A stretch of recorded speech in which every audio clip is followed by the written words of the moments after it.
Halo, selamat sore.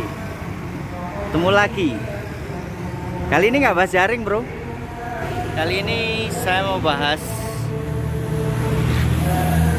pujonrafting.com. Ini ownernya teman lama, teman belajar juga, teman susah lah dulu. Sekarang udah gede. Jadi ayo kita interview bagaimana memulai usaha rafting. Kita gerbek.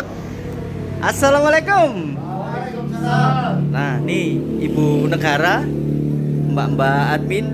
Oke, kita langsung gerbek. Ini Mas Bob, bosnya Catra Sandia. Kalian kalau mau ke Batu, apa Bob? Mau ngetrik. Off-road Willys. Off-road. Naik Willys, bro, kendaraan perang dunia. Langsung ke Catra Sandia. Akun IG-nya apa, Mas? Catra Sandia Adventure. Oke, di follow bro ya. Lah, langsung aja yang mau kita interview Mas Anas, owner pujonrafting.com. Ganti kostum, orangnya habis asaran. Siapa Mas? Perkenalkan. Nama saya Anas Sandi Firman. Saya udah di peternakan kuda dan usaha yang paling lama yaitu di Arung Jeram dan paket outbound team building maupun outbound motivasi. Oke, langsung aja pertanyaannya. Di video saya jangan harap-harap cara mudah bikin usaha ya. Kita bahas sulitnya aja. Biar kalian kalau nggak yakin, masih ragu, mundur aja. Lebih baik nganggur atau kerja biar nggak resiko. Apa Nas? Kalau orang ragu itu gimana hadisnya? Jadi ada salah satu hadis yang bunyi bahwasanya Allah akan memberikan bagi orang yang bersungguh-sungguh. Jadi artinya bersungguh-sungguh untuk mendapatkan sesuatu ataupun bersungguh-sungguh dalam usaha, insya Allah Allah akan memberikannya apapun yang menjadi impian atau tujuan kita. Kalau ragu lebih baik mundur saja. Ya, kalau lagi lebih baik memang harus mundur. Bisnis itu memulainya mudah apa sulit? Untuk memulainya mudah, untuk mengembangkannya sulit, untuk mempertahankan lebih sulit. Iya.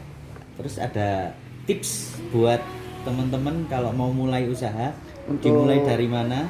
Untuk memulai usaha, jadi yang terpenting yaitu kita memulai pada sesuatu hal yang paling kita butuhkan, bukan paling hal yang kita inginkan. Karena banyak usaha mereka rugi dalam usaha, banyak usaha yang mereka geluti, melainkan bisnis yang benar-benar bukan yang menghasilkan, melainkan mereka menganggapnya ini adalah bisnis yang cocok bagi dia. Padahal hukum rezeki tidak seperti itu. Jadi banyak sesuatu yang tidak cocok bagi karakter kita, namun sebenarnya itu sangat menguntungkan untuk kedepannya nanti, maksudnya gitu. Iya. Hidup orang bekerja itu stres. Kalau bahasa sekarang itu healing, bro. Orang butuh healing. Salah satu solusi healing ngapain, Mas? Berwisata. Salah satunya rafting. Nah, dan yang lebih mudah yaitu kita mengurangi hal-hal yang banyak mengandung lemak. Ini juga sangat penting. Iya benar. Wah, nyindir. Jadi, semakin banyak lemak yang kita konsumsi, tentu saja diri kita semakin malas. Nah, kalau sudah malas, maka tentu saja aura kebahagiaan ini semakin menjauh dari kita, kurang lebih. Selanjutnya ini ya, paling sing tak tanyakan. Kisah singkat lah. Singkat, berapa lama merintis Pujon Rafting? Dan berapa sulitnya, Mas? Saat kita belajar, mulai kira-kira kalau di persentase antara 1 sampai 10, ini dari 1 ke tangga nomor 2, ke anak tangga nomor 2 ini kami kurang lebih sekitar 7 atau 9 tahun ke anak tangga 2. Namun setelah kami memahami pola jalannya, tidak sampai 1 tahun selanjutnya kami bisa ke kira-kira ke tangga 7 atau tangga 8. Ya, demikian. Berarti singkatnya, bahasamu jelimet Pak, tapi saya paham. Singkatnya gini bro, jadi kalau kalian mau buat bisnis, anggap jual gorengan, ya kalian harus paham banget produk knowledge, resepnya, seluk-beluk, pasarnya ya kan. Terus siapa yang mau beli, terus produk terbaik gimana, kesulitannya gimana, resikonya gimana. yang ada hal yang paling penting yaitu ada sesuatu yang harus kita bayar. Banyak orang-orang ini yang menghabiskan waktunya di sekolah, setelah itu mereka keluar dari sekolah, mereka menekuni sesuatu bidang sebuah usaha, mereka dapat menjalaninya dengan baik. Kenapa? Karena sudah dibayar di sekolah. Namun banyak dari kalangan kita yang tidak melaluinya dari sekolah, makanya ada sesuatu yang harus kita bayar, yaitu apa? Yaitu waktu kita untuk kembali belajar dari nol lagi. Dan perlu diketahui yang terpenting dalam sebuah usaha apapun yaitu adalah fokus dan istiqomah. Jadi istiqomah ini kalau bahasa kita yaitu konsistensi. Konsistensi ini artinya apa? Bukan sesuatu yang mulus. Saat kita mulai malas, kita tetap jalan. Saat kita mulai ragu-ragu, kita tetap jalan. Mulai keadaan marah, keadaan senang, kalem, keadaan apapun, ini kita tetap jalan. Ini namanya istiqomah. Jadi banyak seseorang ini yang tidak mampu menghadapi segala cobaan, tentunya segala sesuatu yang ada di depan mereka. Ini karena mereka ini kurangnya sifat istiqomah atau konsistensinya. Jadi saya ingat satu pepatah mengatakan, kamu harus fokus pada satu hal, jika tidak maka kamu akan mencintai banyak hal. Demikian. Oke, mantap kan? Oh, guyu rek. Pepatah aku dewe. Iya, siap. Ini Mas Anas ini teman dan juga guru saya untuk belajar. Dia pelecut saya juga, pelecut salah satu orang di balik kambing gunung yang selalu ada saat saya down. Dan akhirnya kami sampai mengalami dan bisa menyimpulkan bahwa yang disampaikan tadi, bisnis harus fokus. Satu, ciri-ciri bisnis yang bermasalah ini yang kita sering alami adalah munculnya ide bisnis baru. Jadi bro, kalau kalian udah mulai bisnis terus muncul berarti ide baru, fokus mulai berarti teruji, fokus mulai teruji. Nah itu mulai ada ujian, berarti ada masalah nih di bisnis kalian. Yang dicari bukan bisnis baru untuk nambah omset atau peluang, tapi yang harus dicari di opnam adalah pasti ada masalah. Nah pasti ketemu masalahnya. Soalnya kalau bisnis lagi lancar, lagi baik, meskipun omset rendah atau tinggi itu relatif, pasti lebih fokus ya mas. Kalau nggak ada masalah pasti lebih fokus. Jadi perlu diketahui juga untuk permasalahan yang sangat umum sekali ini kepada kaula muda ya tentunya. Mereka saat bisnis mereka down atau mental mereka lagi down, ini mereka mulai menekuni hal baru lagi. Ini biasanya dianggap sebagai banyaknya ide atau mereka adalah orang yang kreatif. Padahal kalau menurut kami ini salah. Sebenarnya ini pola pelarian. Jadi saat bisnis kita down atau mental kita lagi down, ini yang benar adalah kita istirahat, rehatkan otak kita selama boleh 1-2 hari atau selama 1-2 minggu atau selama 1-2 bulan, nggak masalah. Yang penting kita akan kembali menggeluti bisnis yang lama. Jadi artinya apa? Sesuatu yang menjanjikan yaitu adalah apa? Yaitu sesuatu yang lama. Kalau kita tidak mampu memegang sesuatu yang lama, jangan harap kita mampu memegang sesuatu yang baru. Kita ingat dulu teman saya ini orang Batu berbicara pada saya bahwa bank ini tidak mau memberikan pinjaman pada orang-orang yang menggeluti bisnis yang baru. Mereka akan mereka akan melihat berapa umur bisnisnya. Kenapa? Karena bank tahu saat seseorang ini memulai usaha dari nol, ini resikonya juga sangat luar biasa. Apa demikian ya mas? Ya gitu, ya kan?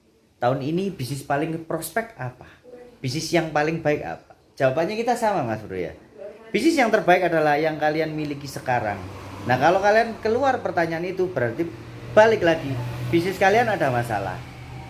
Iya benar. Jadi daripada kita membuang energi untuk sesuatu yang baru, alangkah baiknya energi ini kita fokuskan untuk mengembangkan bisnis yang ada. Jadi saya kira walaupun bagi teman-teman yang mungkin yang mendengar ini sangat penting ya. Jadi bagi teman-teman pemula yang ingin memulai, mereka tidak harus menjadi seorang pengusaha, juga tidak harus menjadi seorang bos. Mereka cukup menjadi karyawan juga nggak apa-apa. Yang penting karyawan yang profesional. Karena kita tahu guru-guru pabrik yang sukses ini juga tidak kurang. Ini salah satu contoh, bapak saya ini buruh pabrik, haji 2 kali dan umroh 2 kali, punya tanah 1 hektar untuk yang ditanami apel. Ini contoh. Ini lebih sukses daripada pengusaha-pengusaha yang umum di wilayah kampung sini tentunya. Daripada kita Dan dulu ya. Jadi artinya siapapun berhak dan pasti bisa ke titik yang namanya yaitu berhasil, pasti bisa. Profesional itu dalam artian kalau kalian jadi pekerja ya yang profesional, bro.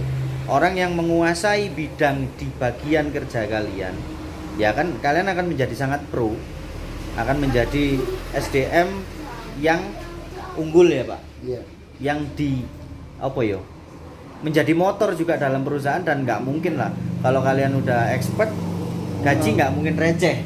Nah. Jadi ada satu ungkapan yang sering salah diartikan. Jadi siapapun bisa menjadi pengusaha, tapi tidak siapapun yang mampu berhasil menjadi pengusaha. Jadi siapapun bisa menjadi pengusaha, namun yang berhasil ini pilihan.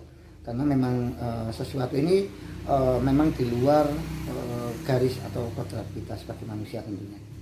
Sesuatu yang besar tidak ada yang dibayar murah Pak ya. Iya. Sesuatu yang besar dibayar dengan mahal. Kalau mau jadi pengusaha besar, waktu, usia, pikiran, emosi, finansial pasti keluar besar. Karena kami bisa ngomong kayak gini simpel. Mas Anas usaha berapa kali sampai yang ini settle? Saya yang hancur luar biasa ini 2 kali sempat hancur yang luar biasa. Tapi kalau yang bisnis-bisnis yang biasa-biasa yang sempat jatuh bangun ini sekitar 10 kali. Namun saya pernah membaca sebuah buku, seorang pengusaha besar ini belum dianggap besar kecuali mereka sudah pernah bangkrut sebanyak 14 kali. Alhamdulillah. Jadi saya Jaring Kami Gunung adalah bisnis ke-18 saya. Ini saksinya ya. Saya nggak ngecap, nih saksinya. Dia orang yang selalu nolong saat aku jatuh, dan kalau dari aku nggak ada orang pinter intinya. Semua orang itu bodoh dan terus melakukan kebodohannya. Yang ada adalah kita udah bosen bodoh ya Pak. Tapi anehnya tiap-tiap orang-orang pengusaha besar ini anehnya saat ditanya apakah mereka menyesal melewati kebangkrutan yang hingga lebih dari 10 kali tersebut, mereka menjawabnya tidak.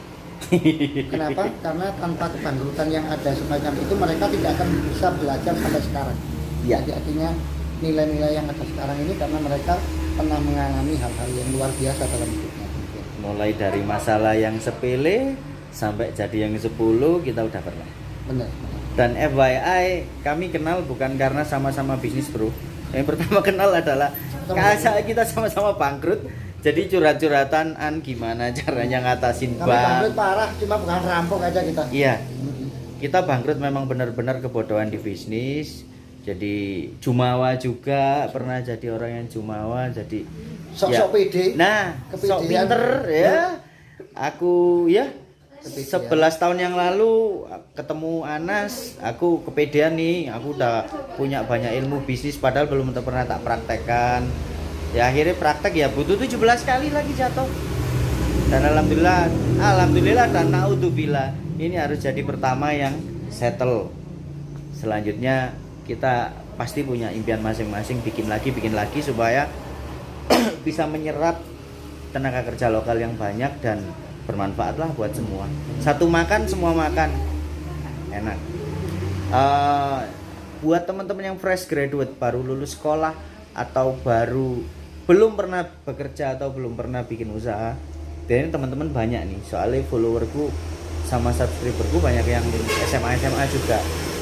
Apa Mas Anas? Baik maupun untuk mau bekerja tipsnya atau mau bikin usaha. Kita ulang kata-kata tadi. Jika kamu tidak mampu fokus kepada satu hal, maka bersiaplah kamu akan mencintai banyak hal. Ingat itu. Jadi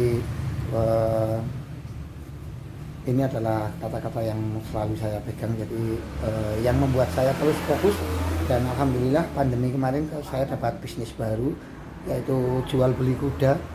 Jadi bagi teman-teman yang ingin subscribe channel saya bisa lihat di Anas Kuda Indonesia. Ini saya berbagi tips bagi teman-teman yang ingin memulai untuk beternak kuda. Demikian Mas Aan. Siap. Aku sebenarnya ada satu lagi quote yang kamu kasih nang aku 3 tahun yang lalu 2018. Habis ini terakhir aja. apa ya meneh ya, lupa aku. Intinya seperti itu bro. Jadi kalian harus fokus kalau mau jadi profesional. Anggaplah Mas aku suka konten nih, mau jadi konten kreator, ya belajar yang sungguh-sungguh. Alat itu bukan halangan. Bisa cek di Instagramnya Urofi, itu tips-tips pakai handphone bisa ngonten. Dan konten kreator adalah lowongan pekerjaan, sebuah mata pencaharian baru yang siapapun dapat memulai tanpa ijazah, tanpa apapun. Kalian bisa bikinin konten brand lokal, kuliner lokal, atau produk kalian sendiri. Followernya tidak masalah. Follower siapa? Namun, Saya baru 27,2 ribu. Alhamdulillah, dan itu berkat support teman-teman semua. Kalau subscriber nggak ada yang lihat. Aku bukan orang yang terkenal. Kalau teman saya Bibti Adiva sama Mr. Engineering wis super terkenal, tapi saya nggak bisa kesabapan. Yaitu bukan karena bukan karena beco-becoan, tapi karena mereka sangat tekun konten. Yalah, saya kan ya kita ngurusin produk bro, ngurusin tim kan ya. ngurusin konten. Nah iya, ya konten sesempatnya gini, pokoknya yang manfaat buat kalian lah. Mosok aku tuh jualan terus, gitu loh. Tidak ada yang mudah. Itu hidup perlu sebuah usaha perlu yang namanya proses, dan proses pasti membutuhkan namanya waktu. Demikian. Terus ada satu patokan lagi Mas Anas. Apa itu? Buat menentukan kalian mau usaha atau menjadi profesional, sing kuat sing egois, ambil pria egois ya, iling ya kamu. Lupa. Oh yes, aku aja sing baleni. 3 tahun yang lalu Mas Anas bilang ke saya gitu. Orang yang paling egois adalah kita, orang-orang yang berwirausaha. Loh, kenapa? Karena kita menggantungkan nasib keluarga kita dari usaha kita. Ya kalau usaha kita bagus, makan toh, makmur. Kalau usaha kita boncos, pertaruhannya kehidupan keluarga. Nah, orang yang paling bijak adalah orang yang tetap bekerja dan fokus merintis usahanya. Betul nggak? Ingat sih? Nah, kenapa kok bijak? Satu, bekerja adalah memberi jaminan untuk nafkah keluarga, dan merintis usaha adalah menabung untuk masa depan. Nah, tinggal kalian mau pilih mana. Menjadi orang egois kayak kami pasti sukses, pasti, tapi kalian harus belajar super keras dan waktunya nggak sebulan, 2 bulan, 3 bulan. Dan Resikonya tinggi. Atau kalian menjadi orang yang paling bijak, dan tetap pesan saya, meskipun jadi profesional, tabung, rintis, cicil, masa depan kalian pikirkan. Kalian nggak mungkin bangun tidur berangkat kerja sampai usia 50, nggak mungkin. Di atas usia 35 kalian pasti disortir, diganti fresh graduate. Nah, di situ. Dan yang kata-kata yang paling penting, hindari dan jauhi yang namanya malas. Tahu nggak? Malas itu bukan orang yang diam. Kadang orang diam itu banyak berpikir. Namun orang malas ini adalah orang-orang yang memprioritaskan sesuatu hal yang tidak penting dalam hidupnya. Ingat, bukan menjalani, tapi memprioritaskan. Orang-orang yang memprioritaskan hal-hal yang tidak penting dalam hidupnya namanya malas. Ini perlu diketahui juga, teman-teman ya. Jadi ini penting loh. Ini termasuk hal-hal yang saya dengan Mas Aam sering lakukan. Iya, kami bisa ngomong karena udah ngelakuin kebodohan. Wah, ini udah bosen bodoh. Kalau kalian udah sering melakukan kebodohan yang sama, pasti nanti sebelum bertindak pasti hasilnya pasti gini, hasilnya pasti gitu. Aku udah bosen. Langsung pikiran kalian akan berubah, melakukan hal yang sebaliknya, dan insya Allah dengan istiqomah dan kerja keras dapatlah. Kalau angka relatif bro. Jadi sekarang ini kumpul-kumpul penting, acara ngopi-ngopi penting, leha-leha tidur penting. Namun prioritaskan hal-hal yang penting dulu aja. Iya. Jadi mulai sekarang kita rubah mindsetnya, kita prioritaskan hal-hal yang penting bagi hidup kita. Mungkin buat judul videonya. Nah, ngopi itu penting, ada yang lebih penting. Apa masa depan, men?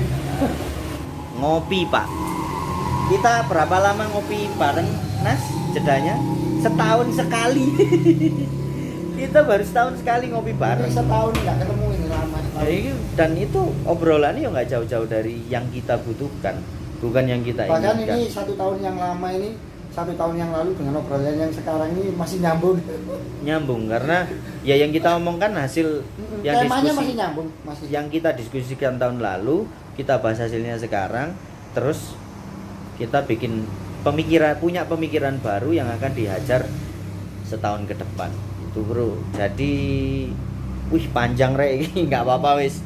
Jadi, mau dilihat mau nggak dilihat terserah. Nah, hati-hati dengan hal-hal kecil. Kalian jangan terlalu sering membuat kesalahan-kesalahan kecil.